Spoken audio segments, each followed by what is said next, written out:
Assalamualaikum warahmatullahi wabarakatuh. Balik lagi sama gue Sabi Motovlog. Torsi can be fun. Ya. Oke, itu tadi kata-kata baru tuh torsi can be fun. Ya, gue sengaja jadiin itu untuk menjadi sebagai apa ya? Kayak yel-yel apa sih, bukan yel-yel ya, kayak watermark channel gua lah. Torsi can be fun gitu kan. Kenapa nih? Nah, ini ada kaitannya dengan yang gua mau omongin sekarang gitu ya. Oke, jadi singkat cerita, gua udah mengganti R25 sama si CBR yang dulu gua punya. Jadi maksudnya gimana itu mengganti motor dari yang baru ke yang dulu gitu loh kan. Jadi sebutannya apakah pantas untuk disebut sebagai ganti motor gitu kan ya? Itu juga menjadi pertanyaan sama gue. Cuman maksudnya gue itu apa ya, bangga ya. Eh, Bilang begini tuh bangga. Soalnya perlu diketahui gue itu memang channel ini bisa seperti sekarang karena motor itu yaitu kan, yaitu adalah CBR 250R gitu loh. Dan gua ya ketika pakai R25 gitu ya, gua melihat, mengulas tentang CBR 250R. Semakin gua mengulas, semakin gua tidak mendapatkan buruknya. Justru gua rasanya tuh pingin banget gitu balik lagi ke motor itu. Sampai akhirnya sekarang alhamdulillah kejadian gitu ya. Yang dimana kebetulan emang motornya nggak kemana-mana sih gitu kan. Jadi motornya itu ada di tangannya ceker ya kan. Jadi dari ceker ke gua, terus habis itu ke ceker lagi. Tapi ya terakhir ini ya di gua lagi. Karena apa? Karena ceker lagi membutuhkan apa, bahan ya untuk dijadikan motor touring. Ya kan nggak mungkin dong CBR 250R yang segitu rare-nya dijadiin motor touring gitu kan, ya orang sakit macam apa gitu kan ya, kecuali orang itu ternak CBR 250R gitu lah baru bisa mungkin yang satu gitu ya yang agak bobrok gitu ya dijadiin motor touring gitu. Tapi kayaknya kalau untuk K33 sendiri kayaknya siapa sih yang mau jadi motor touring, karena memang eh, DNA-nya tuh udah racing banget gitu loh ya kan. Nah habis itu eh, alhamdulillahnya kita tukeran nih ya kan. Jadi akhirnya gue sekarang make si CBR 250R lagi. Plus juga udah ada bonus guys dari pemakaian Arvin ya, pemakaian ceker sebelumnya ya. Jadi udah ditambahin apa, underbone gitu ya. Terus yang paling penting adalah aduh semakin sakit gue bawa motor ya. Yang paling penting adalah performance-nya. Jadi ceker waktu itu sempat menjajal performance gitu ya. Menjajal performance tuh maksudnya bukan nyobain performance ya, cuman maksudnya menjajal naikin performance-nya gitu loh. Bukan dari engine, itu hanya apa? Hanya setup gitu ya, apa tune up gitu ya. Hanya tune up gitu ya. Jadi nggak ada yang berubah dari engine. Engine mah tetap kayak gitu aja karena memang dari sononya ya, motor ini emang racing banget gitu kan ya, cuman butuh dioprek-oprek dikit lah, tune up dikit lah, dan itu juga katanya nggak nyampe stage one gitulah ya, bahasa-bahasa state apa, nggak bahasa-bahasa tune up tuh kan stage one, mulai dari stage one, stage two gitu ya. Nah itu katanya nggak nyampe stage one gitu ya. Jadi sebetulnya cuman ganti apa sih namanya tuh, cuman tune up ulang sama ganti ini loh, ganti apa, ganti pokoknya giginya apa gitu loh, pokoknya gue juga kurang paham gitu ya. Mungkin Ceker juga nggak pernah bilang di channelnya sih, cuman pokoknya udah di tune up ulang lah intinya gitu ya. Jadi nggak sampai stage one gitu loh. Terus tapi ya ini yang membuat gue amazing adalah tadi gue pulang Jumatan ya kan. Pulang Jumatan gue makan dulu kan. Nah, abis pulang makan itu tuh gue langsung balik kan, ya kan. Jadi cerita yang namanya tukeran ini nih udah dari sebelum Jumatan nih, ya kan. Sebelum Jumatan, terus habis itu kita akhirnya tukar motor. Ya udah, akhirnya gue bilang, gini aja, ini kita jalan Jumatan pakai motor masing-masing gitu. Maksudnya gue pakai CBR, si Ceker pakai R25, biar kita sama-sama ngerasain apa sih yang udah berubah dari, kalau gue ya, apa sih yang udah berubah dari CBR, kalau Ceker biar tahu ini motornya kayak gini gitu loh. Terus nanti biar dia bisa memikirkan kedepannya gimana gitu kan. Gitu. Terus habis itu pas gua balik ke rumah itu jaraknya nggak jauh loh, ya. Dari tempat makan ke rumah itu nggak jauh banget, nggak jauh sama sekali gitu loh. Terus di daerah perumahan gua nih, ya kan gua di Bintaro di Kebayoran Residence gitu kan. Nah, untuk menuju ke perumahan gua, klaster gua tuh ada di ujung Kebayoran gitu ya. Terus habis itu gua gas dong, gasnya nggak sebenarnya nggak kenceng, kayak apa, kayak nggak dibejek gitu loh. Gua pelintir halus aja gitu loh. Gua ngikutin aja gitu loh. Apa geraknya motor tuh gue ikutin aja gitu. Jadi gasnya pun tidak mentok gitu loh. Jadi masih setengah gas gitu ya. Gigi 2 gitu ya. Gigi 3 rasanya panjang ya. Dari gigi satu oke lah sebentar gitu ya. 1, 2, kok panjang nih ya kan. Terus sampai ketiga gitu kan. Karena CBR itu kan nggak ada gear indicator. Cuman kita bisa merasakannya melalui pergantian gigi yang dilakukan oleh kaki kita gitu kan. Terus karena gue sempet-sempetnya menghitung gitu ya. Pas di gigi 3 itu gue udah nyampe di perumahan gue gitu loh. Di gardunya klaster gue tuh. Terus udah sampai situ, gue mau belok.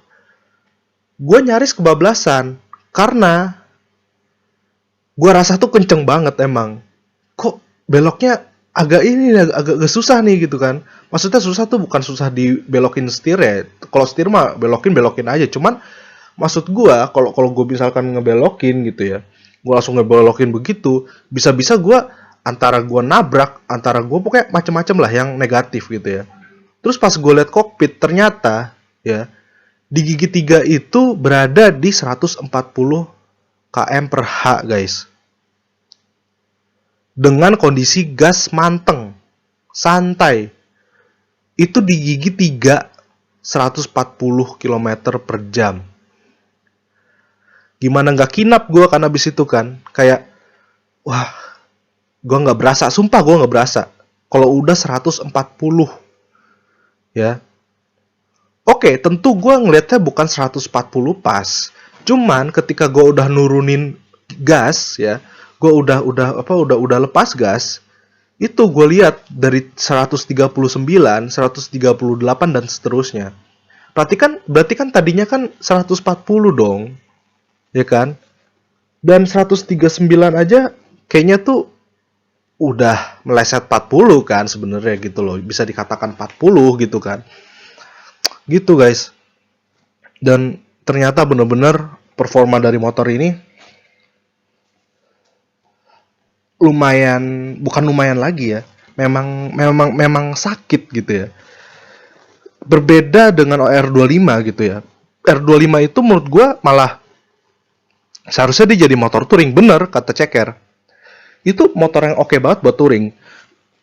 Dan makanya Ceker bikin project lah sama R25 ini. Yang gue tidak bisa sebutkan.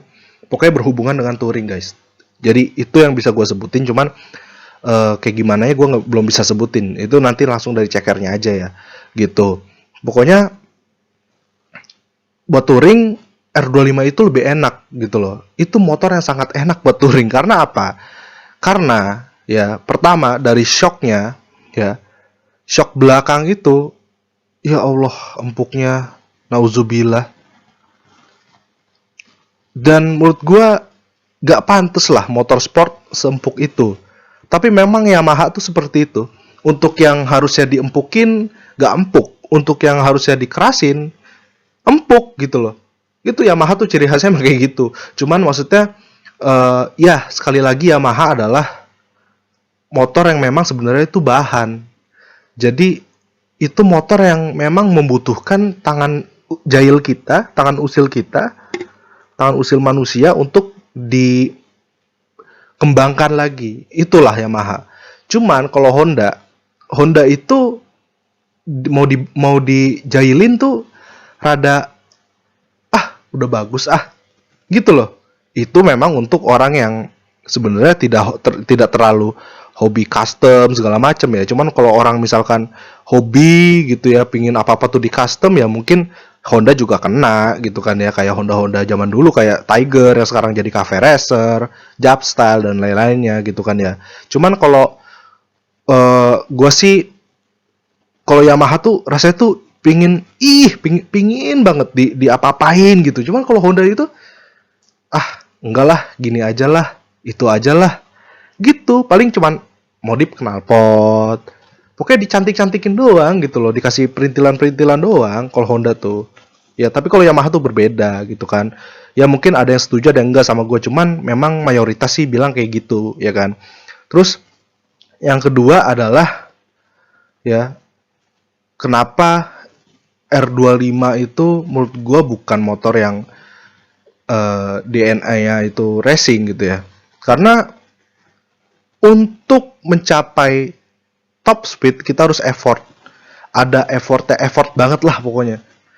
Kita tuh pakai kalau kalian lihat di video gue sering banget yang namanya pentokin gas dan pentokin limiter RPM. Kenapa? Biar gue tuh bisa sampai sana gitu loh. Itulah R25 ya. Dan itu nggak berlaku sama CBR 250RR ya. Jadi jangan bilang, oh itu mah emang ciri khas 2 silinder. 2 silinder emang kayak gitu. Emang dia tuh adanya tuh di menengah ke atas. Oh enggak, tentu enggak. CBR 250RR, ini gue bilang CBR 250RR emang karena yang pernah gue cobain CBR 250RR punya checker dulu kan. Itu nggak perlu yang namanya setengah dulu ke atas baru bisa kenceng. Power delivery-nya instan kok. Ya. Jadi bukan masalah karakteristik 2 silinder bla bla bla bla gitu loh. Ya itu namanya kita selama ini tuh kemakan berita-berita yang hoax tentang R25 gitu loh. Katanya R25 terkencang segala macam. Sebetulnya enggak ya. Karena sebenarnya ya R25 sama Ninja ya, itu bahkan gue lebih milih Ninja kalau untuk cepet-cepetan gitu loh, untuk kenceng-kencengan gitu guys ya. Gue bodo amat kalau misalkan kalian ada yang nggak setuju sama gue, nggak apa-apa. Cuma maksudnya ya kalian lihat aja lah ya kenyataannya tuh gimana gitu kan ya. Jadi kalau untuk kenceng-kencengan tuh R25 tuh enggak lah, bukan DNA racing lah dia lah. Dia DNA-nya tuh touring banget sebenarnya. Makanya terus ada yang custom jadi touring segala macam banyak. Apalagi orang-orang berduit gitu ya. R25 begini ternyata karakteristiknya lebih cocok buat touringin. Nah, banyak gitu loh. Dan malah yang gue bingung adalah orang tadi udah tahu nih, R25 DNA-nya bukan racing, tapi dijadiin racing. Itu yang gue bingung sebenarnya. Jadi kayak yang harusnya bukan menjadi racing gitu ya, bukan harusnya menjadi, pokoknya orang tuh suka membuat motor itu tidak seharusnya tidak menjadi motor itu, tahu nggak? Ngerti nggak? Jadi kayak orang nih beli motor ya kan, terus dirasain, oh motornya ternyata begini, kurang ini kurang itu. Nah yang kurang-kurang ini dipaksakan untuk ada gitu loh, dipaksakan untuk ditambah. Padahal sebenarnya akan lebih baik kalau misalkan motor itu disesuaikan lagi gitu loh, bukan malah kekurangannya ditambahin. Tapi yang ada malah kelebihannya apa dan itu dikembangkan gitu loh. Gitu guys, ya. Pokoknya intinya tadi gue kaget sih 140 gigi 3 dan itu keadaan gue santai. Emang pas gue liat spion sih ceker udah nggak ada aja gitu. Ceker juga bilang, kuncung buat fun gini. Ya cuman gue nggak ngerasa gitu loh. berarti bahaya kan, gitu kan. Gitu. Jadi ya memang gue udah melakukan ganti gear sih, ganti gear belakang gitu ya. Ya tapi itu hanya gear, tidak mengganti keseluruhan gitu loh. Ya, untuk nggak membutuhkan effort lah untuk sampai ke situ tuh. Benar-benar power delivery itu instan banget. Wah, dan itu ya untung sih ada yang namanya Saber itu, karena itu motor yang memang standarnya bagus banget ya, gila ya. Karena Saber 250R tidak ada sejarahnya lokal gitu loh. Itu kualitas CBU gitu ya. Dimana itu import langsung dari Thailand ya. Dan itu tadi pride-nya tuh tetap ada, OG-nya tuh tetap ada. Karena ya kita harus bersyukur di Amerika sana nggak dapet 250, Saber 250, nggak dapet. Tapi kita dapat Saber 250. Walau memang tidak disukai banyak orang, cuman maksudnya ya nggak segitu mengecewakannya lah, gitu loh. Ya, jadi memang tetap ada motor tuh ada kekurangan, ada kelebihan gitu ya. Tapi ya kalau kita bisa mencintai kekurangan itu dan mengembangkan kelebihannya, ya kita akan fine-fine aja sama motor itu gitu loh. Kayak CBR 250R, kelebihannya apa? Kelebihannya tadi power delivery-nya tuh oke banget. Kekurangannya banyak, tapi kalau yang menurut gue yang paling menonjol adalah ya yang pertama mirip banget sama CBR 150R K45A. Terus yang kedua adalah dia masih satu silinder, yang dimana menghasilkan suara yang sebenarnya tidak seperti dua silinder gitu loh. Gitu aja gitu yang gua keluhkan ya gitu. Tapi ketika kita mencintai kelemahannya, ya kayak misalkan ya model yang sama-sama kayak K45A, oh ya udah biarin, biar kita tuh low key, biar orang tuh taunya kita 150. Terus pas dia ngajak balapan kita, ngajak kebut-kebutan kita, ya kita santai aja gitu loh. Kita ketawain aja gitu kan. Terus kalau nggak dua silinder, enggak kok. Maksudnya itu bukan hal yang harus menjadi kekurangan, karena buktinya Moto3 sampai sekarang masih satu silinder gitu loh. Jadi emang sebetulnya yang racing kayak gitu itu ya rata-rata 250 ya memang satu silinder, kecuali kalau 1000 cc, 600 cc mungkin akan 4 silinder gitu loh ya, kayak misalkan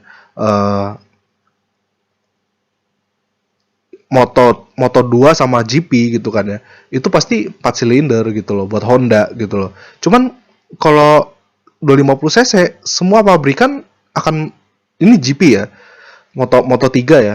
Semua pabrikan gitu ya akan membuat motor 250 cc dengan satu silinder buat balap gitu kan. Karena torsi can be fun gitu kan. Nah, itu dia. Torsi can be fun gitu ya. Oke, jadi gua lumayan terkagum-kagum lah sama yang namanya Saber 250R ini ya. Karena semakin gue cari kesalahannya, semakin gue dapet yang positif-positifnya dari Saber 250R ini gitu ya. Karena memang yang gue tadi katakan benar ya. Apalagi yang masalah satu silinder ya kan, itu bukan masalah sebenarnya. Tapi karena image dua silinder 4 silinder di Indonesia ini udah sangat baik gitu ya. Pokoknya motor 2 silinder dan 4 silinder tuh diterima dengan sangat baik di Indonesia ya, jadinya orang-orang akan lebih memilih 2 silinder dan 4 silinder gitu kan. Gitu, tapi gua harap CBR dengan mengeluarkan 250RR SP itu akan mengguncang yang namanya mampu mengguncang yang namanya pasaran Kawasaki Ninja ZX 25R gitu ya. dan mampu mengalahkan atau kalau perlu sebanding lah dengan ZX25R. Karena gue kurang setuju sama yang dikatakan oleh IWB, Iwan Banaran, yang mengatakan bahwa ZX25R sama Saber 250R RSP itu adalah segmentasinya itu berbeda. Kalau menurut gue enggak berbeda. Mereka tetap sama-sama 250 cc, ya. Cuman yang satunya 4 silinder, satu 2 silinder. Tapi enggak berarti, ya, 2 silinder lebih pelan daripada 4 silinder. Karena ini terjawab juga gitu loh sama motor 1 silinder dan 2 silinder. 250 1 silinder nggak lebih pelan daripada 250 2 silinder. Cuma waktu apa ya, kayak timing dia kencengnya aja yang berbeda, ya. Kalau 250 1 silinder itu dari awal tuh langsung keluar powernya, ya. Tinggal kita remap ECU segala macam untuk menyesuaikan kebutuhan kita. Nah, kalau 2 silinder, ya, itu kan kebanyakan power delivery-nya tuh kurang instan, ya. Nggak seinstan 1 silinder gitu. Jadi kencengnya tuh baru ntar, ya. Kenapa CBR 250 RR bisa power delivery-nya tuh instan? Karena ya dia ada mode berkendara gitu. Nah, itu ya, jadi emang Honda itu tadinya kan bikin CBR 250R yang 1 silinder kan. Terus ketika pasaran meminta untuk dibuatkan CBR 250 RR yang 2 silinder, ya dia harus cermat gitu loh, harus berpikir baik untuk membuat 250 dengan 2 silinder gitu kan. Dan gimana caranya, ya, untuk menghasilkan performa yang baik juga gitu kan, ya. Nggak seperti motor-motor 2 silinder pada umumnya. Dijadikanlah, ya, dibuatlah yang namanya riding mode gitu kan, ya. Gitu guys, ya. Dan sama dia itu fiturnya tuh ada wire throttle by wire. Nah, itu yang membuat dia power delivery-nya semakin instan gitu. Tidak seperti 2 silinder pada umumnya gitu guys, ya. Jadi gitu aja dari gua. Semoga kalian paham sedikit lah ya tentang motor-motor ini, dan semoga kalian tercerahkan juga, ya. Oke, stay tune terus channel gua, ya. Gua Sabi dari Sabi Motovlog, ya. Salam torsi can be fun. Bye bye.